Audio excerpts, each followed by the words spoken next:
mbola hitombo ao anatsika ny riavana ny fahasoavana sy ny fiadanana avy amin'Andriamanitra ray sy zanaka ary fanahy masina. Natolotra mitarika fa ity alahady ity dia alahady anamariantsika indrindra ny fisehoan'Andriamanitra amin'ny endriny telo izay iray, ray, zanaka, fanahy masina. Araka ny fahitantseo ny ainatsika koa izao alahady izao dia isaorantsika an'Andriamanitra noho ny amin'ireo reny mpianakaviana isa-tokantrano sy manodidina antsika. Koa dia manatitra ny fiarabanantsika fiangonana samy hiandrandra an'Andriamanitra ilay telo izay iray isika, hiandrandra azy amin'ny fanantenana ary anatena fandresena eo amin'izay ady miatra amintsika tsirairay. Manatitra ny fiarabanandreny mba ho reny feno hery ao amin'ny Jesosy tompony isika tsirairay avy. Ankeo amin'ny boky Mpitsara toko faefatra isika. Mpitsara toko faefatra arak'izay fanovakina dia ny andininy faefatra amby folo hatramin'ny faefatra amby roapolo. Mbola ampianatra antsika, ananatra antsika hatrany ny fanahy masina. Raha atao indray mijery ny boky Mpitsara dia ahitana fiverimberenana trangan-javatra mitohy. Izany hoe nandan'Andriamanitra miaina ao anatin'ny faharatsiana ny zanak'Israely na ny fiangonan'Andriamanitra, ny vahoakan'Andriamanitra, dia fahaizan'Andriamanitra, mitaraina amin'Andriamanitra, dia vonjen'Andriamanitra. Dia izany foana ny miodikodina hitantsika ao amin'ny Mpitsara. Maditra ny fiangonana, fahaizan'Andriamanitra ny fiangonana, mitaraina ny fiangonana, vonjen'Andriamanitra ny fiangonana, dia miverina amin'izany hatrany hatrany. Raha fehezina dia ny hoe sasatra ny miarina ny fiangonana. Ato amin'izao toko faefatra izao dia voatsipika ny amin'ny andininy voalohany fa nanao izay ratsy teo masony Jehovah indray ny zanak'Israely ka namidiny tamin'ny jentilisa izay Kananita notarian'ny mpanjaka Jabina. Roapolo taona ny aretan'ny zanak'Israely ny fijaliana teo ambany vahoany zany fanjakan'ny Jabina izany eo amin'ny andininy fahatelo, roapolo taona. Ary niaritra ny mafy izy satria tena nahery ity fanjakana ity. Tamin'izany rehefa nitaraina ny zanak'Israely dia voalaza ny soratra masina fa vonina hamonjy indray Andriamanitra ka dia nanendry any Baraka hitaritafika izy mba handresy ny fanjakana izay nanjanaka azy. Baraka mpitarikafiky ny zanak'Israely, Sisera no mpitaritafiky ny fanjakana Kananita notarian'ny mpanjaka Jabina. Eo no manomboka ny andininy faefatra ambin'ny folo izay eto amin'ny perikopantsika. Iorenan'ny fahafahana ny tompo mampandresy anady. Mampandresy anady ka voalohany mampijoro ny kanosa, ny faharoa manohana ny vonina ary ny fahatelo mampahery ny rehetra. Iorenan'ny fahafahana ny tompo mampandresy anady ka mampijoro ny kanosa, manohana ny vonina ary mampahery ny rehetra. Mampijoro ny kanosa ny tompo hanafaka ny zanak'Israely. Eo amin'ny andininy faefatra ambin'ny folo hatramin'ny fahafito ambin'ny folo. Baraka ilay mpitaritafika dia tsy hoe vonina avy hatrany hitarika ny tafika, fa raha mamaky ny toko faefatra andininy fahenina sy fahafito ary fahavalo isika dia mahita fa izy dia ny raha nandeha voatendry hitaritafika fa kanosaka nanao tamin'ny Deborah hoe raha andeha ianao dia andeha fa rehefa tsy andeha hiaraka amiko ianao za tsy andeha. Natahotra sy niorooro ka nosa manoloana ny heriny Sisera sy ny miaramilany i Baraka. Fa naneho ny fahavononana ka nanolo tena i Debora hiaraka amin'ny Baraka. Ndao fa hiaraka sika eo amin'ny 9 hoy Baraka taminy, raha andeha hiaraka amiko ianao dia andeha aho, fa raha tsy andeha hiaraka amin'ny kosa ianao dia tsy andeha ho kosa izy, andeha hiaraka aminao ihany aho. Rehefa tonga tokoa eo amin'ny 14 dia hoy Debora tamin'ny Baraka, miakara fa anio andro alorany Jehovah ny Sisera eo an-tananao. Zany hoe raha tenenina amin'ny fomba hafa, atreo ny ady anio no voatendry andresy ianao. Andriamanitra izay iorenan'ny fahafana dia mampandresy anady ary nampijoro any Baraka. Tsy nisy atakandro fa dia hoe anio hiady ianao ary andresy. Izany no teny nampitondraina ny Debora mpitarintafika hampijoro any Baraka izay kanosa. Androtsaka an-tsehatra tamin'ny fitariana tokoa Baraka, araka ny hitantsika inona ny vokany eo amin'ny 10 hatrany amin'ny 17 dia ny fanaritsaka ny tafiky Sisera, rava ny heriny kalesy, ringana ny miaramily eo amin'ny 15 tsy nisy niangana intsony, ary Sisera mpitarintafika dia nandositra nandeha tongotra. Izany riavana ilay Andriamanitra, miantoka ny fahafahana mampandresy anady.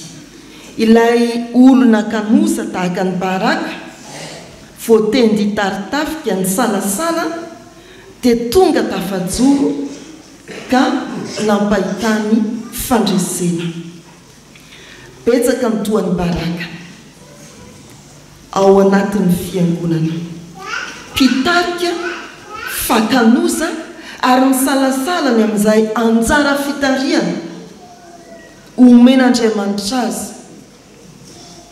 Tsy vonona ny amin'izany, lehibe loatra ny asa, betsaka ny zavatra manahirana, voatendry hiady fa misalasala kanosa manadino ny ady. Ary indrindra tsy mahatsiaro ny fampanantenana ny men'Andriamanitra fa anio ny ady, ary anio koa tsy misy atakandro ny fandresena. Raha miala ny akanosana sy ny fisalasalana isika, angatakandro isika, aleo aloha tsy androany ny ady. Ny tompo miteny hoe anio ny ady ary anio ny fandresena. Dia okaloha andro hafa vao hijoro, anio ny ady, anio ny fandresena. Okaloha riavana malala rehetra ny tompo miantso atsika tahak'izay niantsona ny Baraka, na dia ao anatin'ny fahakanosana azy. Ny tompo ilay iorena ny fahafahana ankehitriny, anio ny ady, anio koa ny fandresena. Raiso ny fampanantenana omen'Andriamanitra dia atreo ny ady, atreo ny zava-manahirana, tsy ny ara-nofo ara-materialy na ny adi-tsaina ihany, fa indrindra ny ady ara-panahy. Izay manafika atsika isan'andro mandrakariva, ary miamahery vaika aoreno amin'ny Jesosy Kristy ny fandresenao, dia ho hitanao ny fahafahana omeny eo anatrehan'ny ady izay atrehana. Ny faharoa, manohana ny vonona ny tompo. Eo amin'ny 19 hatramin'ny 20. Anaram-behivavy anankiray indray notononona renim-pianakaviana Ijaela, voalaza fa vadiny lehilahy atao hoe Hebera. rehefa makeo amin'ny andininy faraky ambe folo isika toko fahefatra andininy faraky ambe folo dia misy famaritana vetivety an'io fianakaviana misy an'Jael io milaza fa izy io dia avy amin'ny fokony fianakavian'ny vadiny Mosesy izany hoe Jentilisy fa nikisaka niditra eo amin'ny sisitany Naftaly ny zanak'Israely zanak' Jakoba sy Lea io raha adika amin'ny fianam-panahy ny fiangonana ankehitriny dia ireo olona avy any amin'izao tontolo izao fianakaviana tany amin'izao tontolo izao izy io saingy nikisaka ary manomboka miditra ao amin'ny fiangonana manomboka resy lahatra miditra eo amin'ny fiangonana tsy olona hoe efa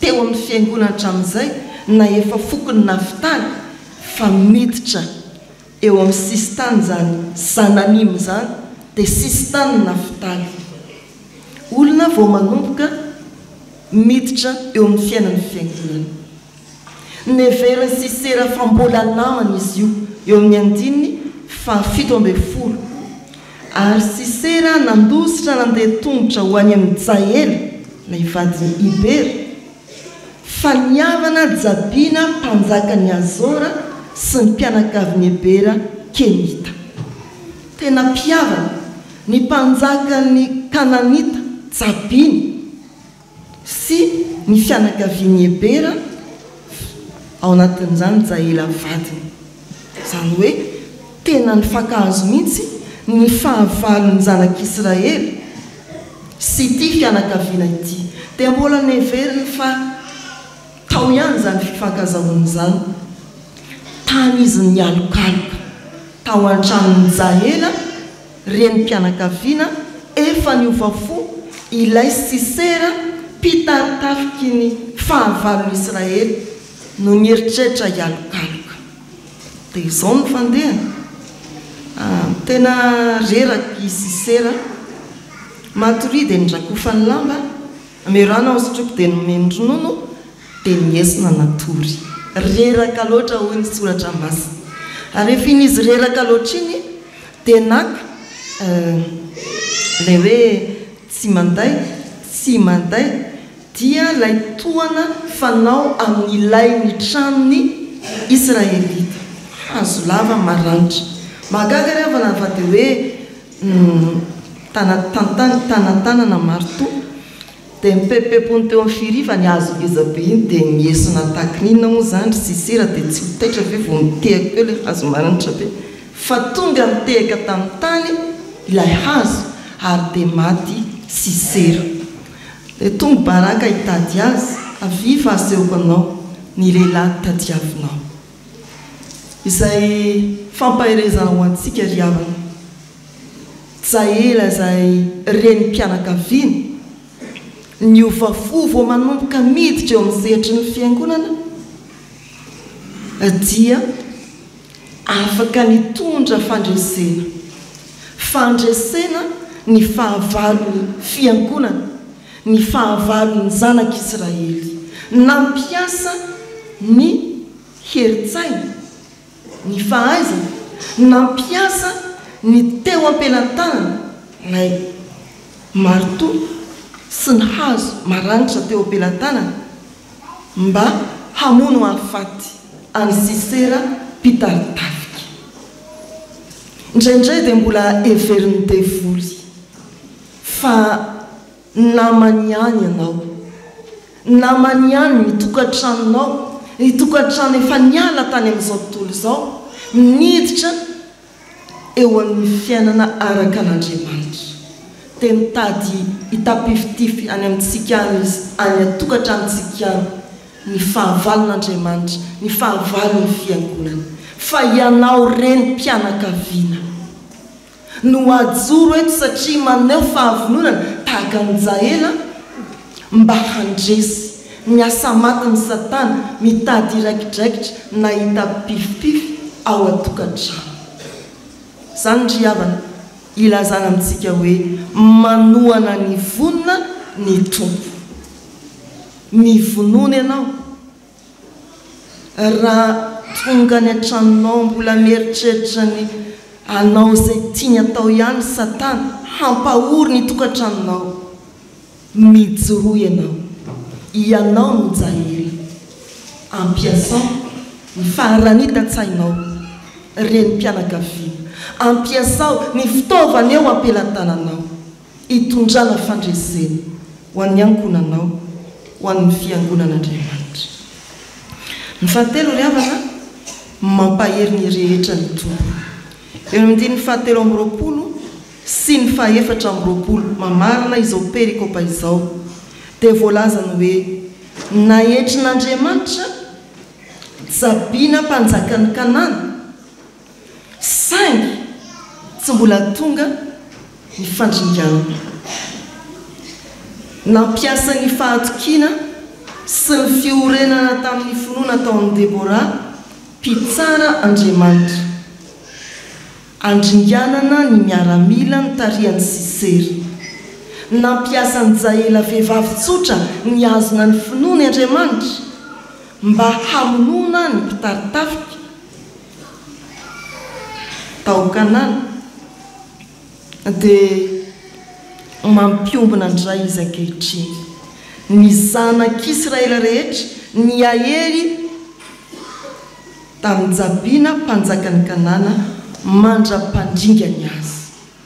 Tsy an'i Debora sy Baraka irery intsony ary miaramila ray alina ny ady, tsy anisa tokantrano manokanokanany ny ady, fa ho an'ny rehetra dia ny zanak'Israely ny ady. Ho antsika fiangonana manontolo ny ady ampaherezana antsika ao anatin'ny fiombonana. Izany no ady miandry antsika ary ny tompo no miantoka ny fandresena mba hanafahana antsika ao anatin'ny ady. Koa amin'izany dia tsy misy mahazo matahotra isika na kanosanosa tahaka ny Baraka samy mivonona mihery eo an-tanantsika. Tsy misy mahazo mialangalana fa mba ho jaela avokoa. Ampiasa ny herin-tsainao, ampiasa ny hery eo ampelantanana omen'Andriamanitra anao. Efa nahetrin'Andriamanitra ny mpanjakan'izao tontolo izao. Sarin'ny Jabina eto amin'ity mpitsara toko faefatra ity. Efa nahetrin'Andriamanitra fa mbola tsy resy izy. Efa nahetrin'Andriamanitra Satana fa mbola tsy resy. Efa nahetrin'Andriamanitra ny mpanjakan'izao tontolo izao fa mbola tsy ringana ny vahoakany. Efa nahetrin'Andriamanitra ny mpanjakan'izao tontolo izao fa mbola tsy ravy ny fanjakany mandraka ankehitriny. Mampitombo ny herin'ny zanak'Israely Andriamanitra mandra-pandringany azy. Mampitombo ny herin'ny fiangonan'Andriamanitra raha mbola nahatratra ny Trinité isika. Andriamanitra ray zanaka ary fanahy masina ao ny fanahy masina anehoan'Andriamanitra ny hery hiarovana handora-tsaina hampaherezana anao. Ry havana manana fahavalo efa resy tokoa Satana. Nahetrin'Andriamanitra fa mbola mandrovo-tsy izy avondromo ny herin'ny fiangonana fa ao amin'i Jesosy Kristy ny fanafahana amin'ny ady. Mafiady isika amin'ny ankapobeny. Izay ady mpiainana iombonana amin'ny zanaky ny fiarahamonina sy izao tontolo izao. Eo iny fa ambony ampangan'izany ny adintsika fiangonana amin'ny fanaratsy eny amin'ny rivotra. Mampahery ny rehetra ny tompo. Efa nahetriny Satana saingy tsy mbola ringana. Anio manapa-hevitra iady. Anio ny ady, anio ny fandresena. Ahajoro ianao raha tsy kanosy. Tohanana ianao raha vonona. Ary irahina isika mba ho fandresen'Andriamanitra ny fandresentsika ho an'ny tompony voninahitra. Amen.